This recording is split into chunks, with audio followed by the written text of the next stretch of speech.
ഇന്ത്യയും അമേരിക്കയും തമ്മിലുള്ള വ്യാപാര കരാറ് നടക്കാനിരിക്കെ വളരെ പ്രധാനപ്പെട്ട ചില കാര്യങ്ങൾ കൂടി ഇപ്പോൾ പുറത്തു വരുന്നുണ്ട്. ഇത് സംബന്ധിക്കുന്ന സ്ഥിരീകരണം ഇനിയും നൽകേണ്ടത് ഇന്ത്യയുടെയും അമേരിക്കയുടെയും ഭാഗത്തു നിന്നാണ്.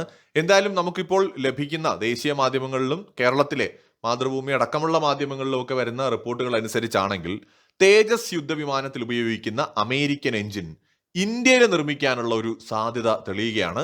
അതായത് നമുക്കറിയാവുന്ന പോലെ നേരത്തെ തേജസ് വിമാനങ്ങളുടെ നിർമ്മാണത്തെ കാര്യമായി ബാധിച്ചത് അമേരിക്കയുടെ എഞ്ചിൻ സപ്ലൈയിൽ വന്ന കാലതാമസമാണ്. അപ്പൊ അതിനെ മറികടക്കാൻ വേണ്ടിയിട്ട് ഇന്ത്യയിൽ തന്നെ ഈ തേജസ് യുദ്ധവിമാനങ്ങൾക്ക് ആവശ്യമായിട്ടുള്ള എഞ്ചിൻ നിർമ്മിക്കാനുള്ള കരാറ് ഹിന്ദുസ്ഥാൻ എയറോനോട്ടിക്സ് ലിമിറ്റഡും അമേരിക്കൻ കമ്പനിയായിട്ടുള്ള എയറോസ്പേസും തമ്മിൽ ഉണ്ടാകുമെന്നാണ് ഇപ്പോൾ വ്യക്തമാവുന്നത്. തേജസിന്റെ മാർക്ക് 2 നമുക്ക് വളരെ പ്രതീക്ഷ ഉള്ള ഒരു വിമാനമാണ് തേജസ് മാർക്ക് 2. ഈ മാർക്ക് 2 വിമാനങ്ങളിൽ നമ്മുടെ ജിഇയുടെ F414 എന്ന് പറയുന്ന ഏറ്റവും മികച്ച ഒരു എഞ്ചിനാണ് യൂസ് ചെയ്യാനായിട്ട് പ്ലാൻ ചെയ്യുന്നത്. ഈ എഞ്ചിൻ തന്നെയായിരിക്കും ആദ്യഘട്ടത്തിൽ AMCA യുദ്ധവിമാനങ്ങൾക്ക് 5ാം തലമുറ യുദ്ധവിമാനങ്ങൾക്ക് നമ്മൾ നൽകുക എന്നാണ് തീരുമാനിച്ചിരിക്കുന്നത്. അപ്പൊ അതുകൊണ്ട് ഈ വിമാനങ്ങൾക്ക് ആവശ്യമായ എഞ്ചിനുകൾ ഇന്ത്യയിൽ നിർമ്മിക്കാനായിട്ടുള്ള തന്ത്രപ്രധാനമായ കരാറ് ഈ വരുന്ന മാർച്ചിൽ സൈൻ ചെയ്യുമെന്നാണ് പ്രതീക്ഷിക്കപ്പെടുന്നത്. ഈ കരാറുമായി ബന്ധപ്പെട്ടുള്ള പ്രാഥമിക ചർച്ചകൾ പൂർത്തിയായി എന്നാണ് വിവരം.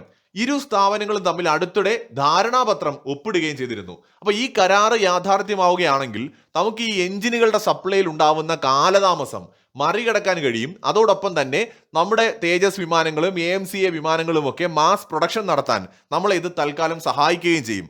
വളരെ പ്രധാനപ്പെട്ട ഒരു വാർത്ത, നമ്മൾ കഴിഞ്ഞ ദിവസങ്ങളിലൊക്കെ നമ്മുടെ മാധ്യമങ്ങൾ ചർച്ച ചെയ്തത് എന്താണ്? റഷ്യയിൽ നിന്ന് എണ്ണ വാങ്ങുന്നത് കുറയ്ക്കാൻ ഇന്ത്യൻ കമ്പനികൾ തീരുമാനിച്ചിരിക്കുന്നു. ഇത് അമേരിക്കയുമായിട്ടുള്ള കരാറിന്റെ സാഹചര്യത്തിലാണ്. അതായത് ചിലരെങ്കിലും പറയുന്നുണ്ട് ഇന്ത്യ അമേരിക്ക പറയുന്ന അനുസരിച്ചാണോ ചെയ്യേണ്ടത്, ഇത് വളരെ മോശമാണ്, റഷ്യയിൽ നിന്ന് എണ്ണ വാങ്ങാതിരുന്നാൽ റഷ്യ പിണങ്ങും. നമ്മൾ ഓൾറെഡി സംസാരിച്ച വിഷയമാണ്. റഷ്യയിൽ നിന്ന് എണ്ണ വാങ്ങാൻ തീരുമാനിക്കുന്നത് തന്നെ നരേന്ദ്രമോദിയാണ്. അതും റഷ്യ യുക്രൈൻ യുദ്ധം തുടങ്ങിയതിന് പിന്നാലെ അത് നരേന്ദ്രമോദിയുടെ തീരുമാനമായിരുന്നു. ഇപ്പൊ ഇന്ത്യ റഷ്യയിൽ നിന്ന് എണ്ണ വാങ്ങുന്നത് കുറയ്ക്കാൻ തീരുമാനിച്ചിട്ടുണ്ടെങ്കിൽ അതിന് പുറകിലും ഒരു കാരണമുണ്ടാകും. അതും മോദിയുടെ തീരുമാനമാണ്.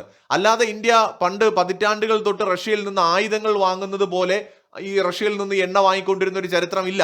ഇന്ത്യയിലെ മുൻ ഭരണാധികാരികളെല്ലാം അമേരിക്കയെ എതിർത്ത് റഷ്യയിൽ നിന്ന് എണ്ണ വാങ്ങാൻ ഭയപ്പെട്ടിരുന്നവരാണ്.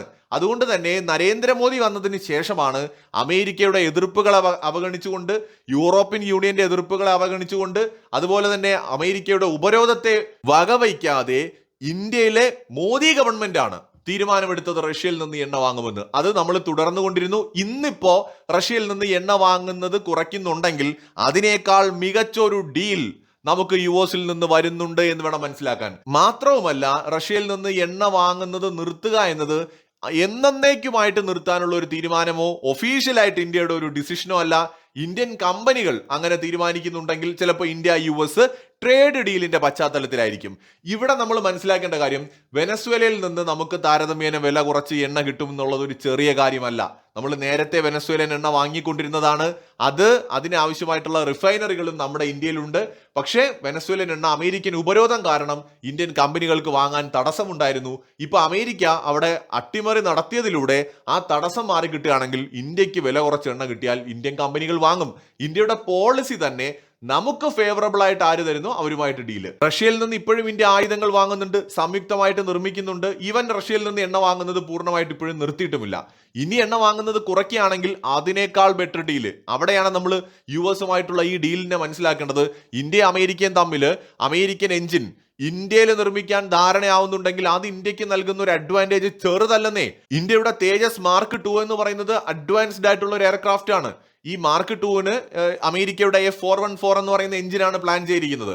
അതുപോലെ തന്നെ AMCAക്കും 414 എഞ്ചിനായിരിക്കും ഉപയോഗിക്കുക. അപ്പൊ ഇവിടെ ആ എഞ്ചിനുകൾ തദ്ദേശീയമായിട്ട് നിർമ്മിക്കാൻ അമേരിക്ക സമ്മതിച്ചാൽ അത് എന്തുമാത്രം ഒരു തന്ത്രപരമായ അഡ്വാൻറ്റേജ് ആണ് ഇന്ത്യക്ക് നൽകുന്നത്. നിലവിൽ നമ്മുടെ ദേശീയ മാധ്യമങ്ങളിൽ വരുന്ന റിപ്പോർട്ട് അനുസരിച്ച് എയറോസ്പേസിൽ നിന്ന് ഇന്ത്യയിലേക്ക് എഞ്ചിന്റെ ഘടകങ്ങൾ കൊണ്ടുവന്ന് ഇവിടെ അസംബിൾ ചെയ്യാനുള്ള പരിപാടിയല്ല ഇന്ത്യ ഉദ്ദേശിക്കുന്നത്. പകരം 80% സാങ്കേതിക വിദ്യകളും കരാർ പ്രകാരം ഇന്ത്യക്ക് ലഭിക്കുന്ന തരത്തിൽ ഈ ജിഇയുടെ F414 എന്ന് പറയുന്ന എഞ്ചിൻ ഇന്ത്യയിൽ നിർമ്മിക്കാനുള്ള പദ്ധതിയാണ് ആസൂത്രണം ചെയ്യുന്നത്. കരാറിന്റെ ഭാഗമായി കുറഞ്ഞത് 80% സാങ്കേതിക വിദ്യ ഇന്ത്യക്ക് കൈമാറണമെന്ന നിബന്ധനയിൽ ഇന്ത്യ ഉറച്ചു നിൽക്കുകയാണ്.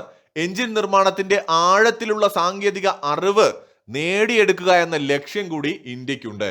സോ ഇവിടെ ഒരുപാട് കാര്യങ്ങൾ കണക്ട് ചെയ്ത് നമ്മൾ നോക്കേണ്ടതുണ്ട്. ഒന്ന്, നമ്മൾ ഫ്രാൻസുമായിട്ട് കരാറുണ്ടാക്കി. അപ്പൊ 114 റഫേൽ യുദ്ധവിമാനങ്ങളുടെ കരാറ്. ആ വിമാനങ്ങളിൽ ഒട്ടുമിക്ക വിമാനങ്ങളും 90 എണ്ണം ഏറ്റവും കുറഞ്ഞത് ഇന്ത്യയിലായിരിക്കും നിർമ്മിക്കുക. അതിന്റെ സാങ്കേതിക വിദ്യ കൈമാറ്റം അടക്കമുള്ളവ നടക്കും. ഇതിന് പുറമെയാണ് നമ്മൾ ഫ്രഞ്ച് കമ്പനിയുമായിട്ട് ചേർന്നുകൊണ്ട് 5ാം തലമുറ യുദ്ധവിമാനങ്ങൾക്ക് ആവശ്യമായിട്ടുള്ള എഞ്ചിൻ നിർമ്മിക്കാനുള്ള ധാരണയും ഒപ്പുവെച്ചത്, അല്ലെങ്കിൽ ആ ഒരു തീരുമാനത്തിലേക്ക് എത്തുന്നത്. അത് പൂർണ്ണമായിട്ട് ഇന്ത്യയിൽ തന്നെയായിരിക്കും നിർമ്മിക്കുക. അതിന്റെ ഇന്റലക്ച്വൽ പ്രോപ്പർട്ടി അവകാശം ഉൾപ്പെടെ സകലതും ഇന്ത്യക്കായിരിക്കും. ഇനി മറ്റൊരു കാര്യം, നമ്മൾ ഓൾറെഡി റഷ്യയുമായിട്ട് ചർച്ച നടത്തിക്കൊണ്ടിരിക്കുകയാണ്. Su-57 ഇന്ത്യയിൽ നിർമ്മിക്കാനുള്ള സാധ്യതകൾ വളരെ കൂടുതലാണ്. കാരണം ഇപ്പൊ നമ്മുടെ HAL Su-30MKയുടെ അവരുടെ കരാർ അവസാനിക്കാറായിരിക്കുന്നു. അപ്പൊ ഈ ഘട്ടത്തിൽ നമ്മൾ പുതിയതായിട്ട് AMCAയുടെ നിർമ്മാണ ചുമതല ഹിന്ദുസ്ഥാൻ എയറോനോട്ടിക് ലിമിറ്റഡിന് ആയിരിക്കില്ല നൽകുക.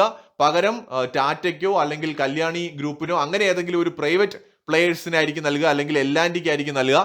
HAL എന്തായാലും അതിലുണ്ടാവില്ല. അപ്പൊ HAL പകരം മിക്കവാറും Su-57 എയർക്രാഫ്റ്റുകൾ നിർമ്മിക്കാനുള്ള ഒരു വലിയ സാധ്യത നിലനിൽക്കുകയാണ്. അതിനു പുറമെ നമ്മൾ ജർമ്മനിയുമായിട്ട് ചേർന്ന് മുങ്ങിക്കപ്പലുകൾ നിർമ്മിക്കുന്നുണ്ട്. അതിന്റെയും നിർമ്മാണം ഇന്ത്യയിലാണ് നടക്കാൻ പോകുന്നത്.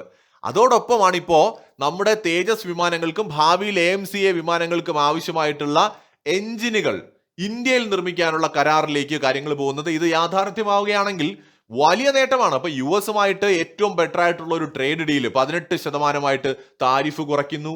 എഞ്ചിൻ നിർമ്മാണം ഇന്ത്യയിൽ നടത്താനുള്ള തീരുമാനമെടുക്കുന്നു.